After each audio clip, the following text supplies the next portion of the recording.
Hi there guys, in today's video we're going to be looking at your new sheet function, and we're going to be looking at the first option in it, which is your sheet. But before that, let's have a quick intro first.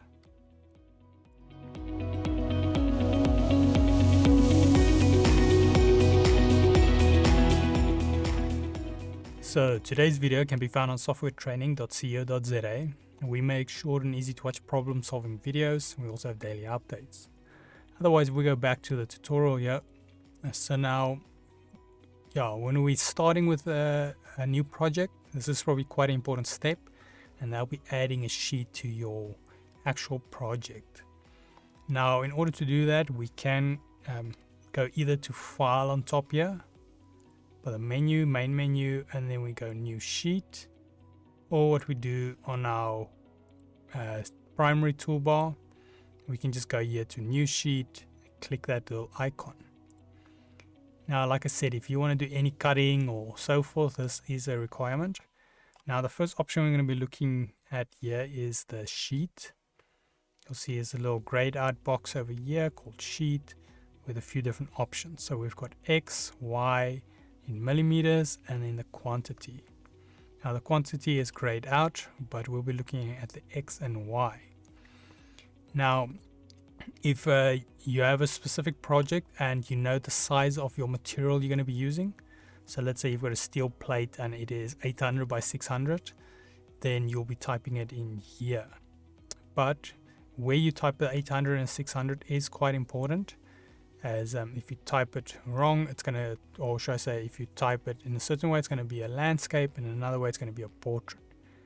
But that obviously depends if your X and Y is not the same. So what you can do, you can just go to your actual sheet, measure it, take a measuring tape, and then you measure the width of it and the height of it, and then you can kind of get an idea of what it is. You can also do the actual thickness. So I would say recommend you measure those three, but the thickness in that we will be covering in another video.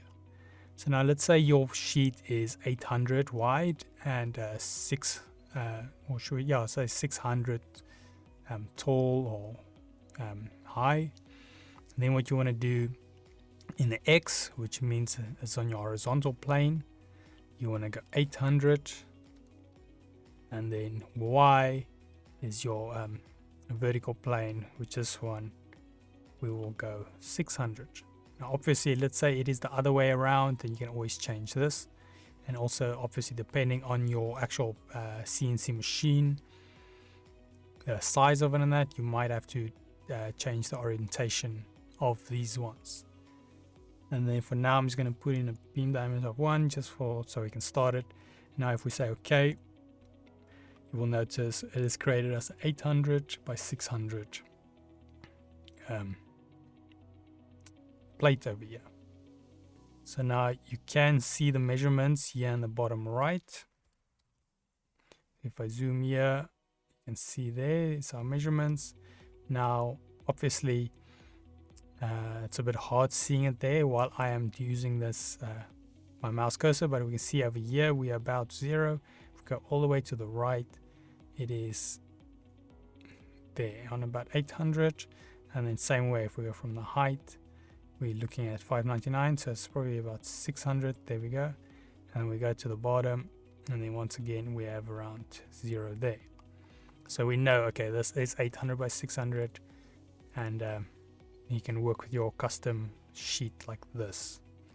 So once again, just a recap, you can just click New Sheet, type in custom diameters you want if you have a project that requires a very specific size. That will obviously also depend on the material you have at hand. But yeah, that is it on adding a new sheet with custom diameters.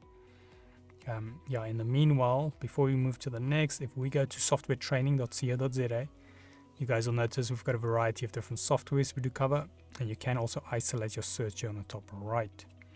If you do not, however, find the training videos you're looking for, just simply go here, request a training video, fill in the mini form, and then we'll do our best to try and make that for you. But otherwise, thanks guys for watching, and cheers.